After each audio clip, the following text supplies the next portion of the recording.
0.7명. 2023년 대한민국의 합계 출산율입니다. OECD 회원국 중 합계 출산율이 1명을 밑도는 곳은 우리나라가 유일합니다. 지난해 출생아 수도 24만 9천 명으로 역대 최저를 기록했습니다. 1992년 73만 명이던 출생아 수는 2012년 48만 명으로 급감하였고, 이어 10년 만에 다시 절반 수준으로 추락했습니다. 출생아 수는 줄어드는 데 반해 고령화 영향으로 사망자 수는 늘고 있습니다. 우리나라는 전 세계에서 유례를 찾기 힘들 만큼 급속한 인구 절벽에 직면하면서 전국 모든 지자체가 소멸 위험에서 벗어날 수 없는 상황이 됐다는 평가가 나오고 있습니다. 인구가 현상 유지되는 데 필요한 출산율은 2.1명인데 한국은 지난 1983년 이 기준 아래로 떨어진 후 쉽게 회복하지 못하고 있습니다. 현 상태가 지속된다면 대한민국 국가 소멸의 우려가 현실이 될 수 있다는 목소리가 나오는 이유입니다. 이에 정부는 지난 2006년 제1차 저출산 고령사회 기본계획을 수립한 이후 15년간 저출산 대책에 280조 원이라는 천문학적인 예산을 쏟아부었습니다. 또한 제4차 저출산 고령사회 기본계획에 따라 2025년까지 각종 정책과 예산을 추가 투입하기로 했지만 중구난방 대책으로 출산율 하락 방어에는 실패했다는 지적이 이어지고 있습니다.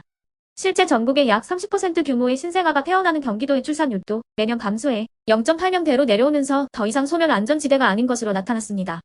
전문가들은 예산 투입만으로는 저출산 문제를 해결하기 어렵다며 경제교육 등 사회 구조를 개혁해야 한다고 입을 모읍니다. 지속적인 출산율 감소는 학령 인구에도 악영향을 미치고 있습니다. 해마다 입학 자원이 줄면서 지방대학을 중심으로 충원 미달 사태가 속출하고 있습니다. 당장 수도권에서도 신입생을 채우지 못하는 대학이 등장하면서 위기감을 더욱 키우고 있습니다.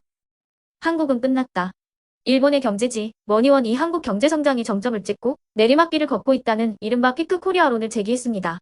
이와 함께 한국의 GDP 증가율은 1980년대 평균 8.88%에서 2000년대 4.92%로 급감했고 2010년대 3.33%까지 떨어졌습니다.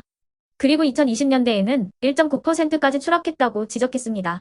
또한 한국의 저성장 원인에 대해서는 인구 절벽으로 인한 노동력 감소 때문이라고 분석했습니다.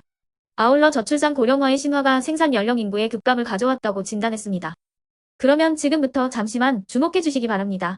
제가 구독자분들을 위해서 이벤트 선물을 하나 준비했는데요. 제가 항상 여러분들께 뭐라고 말씀을 드려요.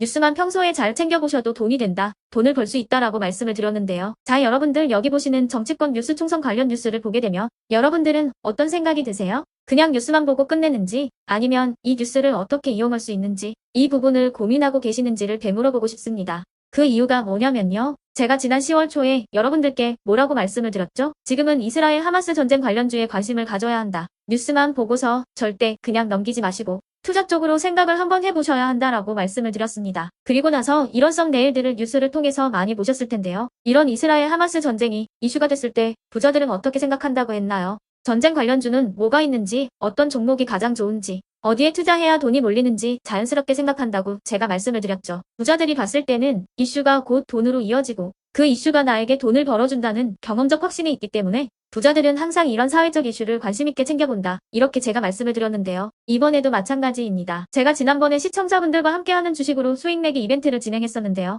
당연히 100% 무료로 진행을 했고 여기 보시면 아시겠지만 제가 지난번에도 저한테 구독이라는 문자를 보내주신 모든 시청자분들께 이렇게 전쟁 관련주 중에 가장 급등할 확률이 높은 많은 종목도 아니라 흥구석이라는 한 종목을 여러분들께 추천드렸어요. 그러면서 여기 나와 있는 대로 정확히 얼마에 매수해야 하는지 그리고 수익률이 어느 정도 나왔을 때 팔아야 하는지 이런 부분들까지 여러분들에게 정확히 알려드렸었는데요. 지금 실제로 어떻게 되었나요? 오른쪽을 보시면 아시겠지만 제가 10월 초에 문자로 흥구석이를 소개시켜드리고 실제로 한 달도 안 돼서 이렇게 주가가 2배 이상 급등이 나왔죠. 그래서 당시에도 굉장히 많은 분들이 제가 드린 종목으로 수익을 내실 수가 있었을 텐데요. 다시 한번 축하드린다고 말씀을 드리겠고 이번에도 마찬가지입니다. 최근에 이슈되고 있는 게 이 정치권 뉴스, 특히나 총선 관련 뉴스이기 때문에 우리가 어떻게 생각해 볼 수 있을까요? 2024년 4월에 실시되는 총선이 점점 다가오게 되면 총선 관련 뉴스가 쏟아지게 되고 정치 종목들이 반드시 급등을 할 수밖에 없다. 그럼 그 중에서 주목을 많이 받게 되는 인물과 국가 정책이 가장 크게 부각받을 수밖에 없다. 당연히 우리가 이쪽으로 생각해야 된다는 겁니다. 자, 그렇기 때문에 제가 이번에도 뭘 보내드리냐면 지난번과 같은 방식으로 이번에는 총선이라는 문자를 보내주시면 제가 이번 총선과 맞물려서 앞으로 대장주 역할을 하면서 주가가 가장 크게 급등할 한 종목을 여러분들에게 문자로 종목명과 사고 파는 시점을 모두 알려드릴 거예요.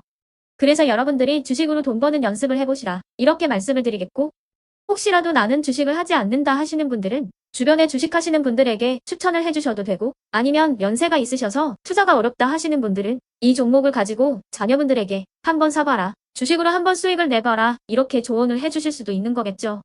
그래서 지금 이 영상을 보시는 시청자분들 중에 나도 이번 총선 관련 정치 종목이 좀 궁금하다 하시는 분들은 누구나 상관없이 어느 시간대나 상관없이 부담 없이 이렇게 상단에 제 번호를 항상 남겨놓고 있습니다. 제 번호 010-8109-2058번으로 저에게 이런 식으로 지난번처럼 총선이라는 문자를 보내주시면 제가 이번에도 똑같이 무료 추천 급등주 문자를 보내드리겠습니다.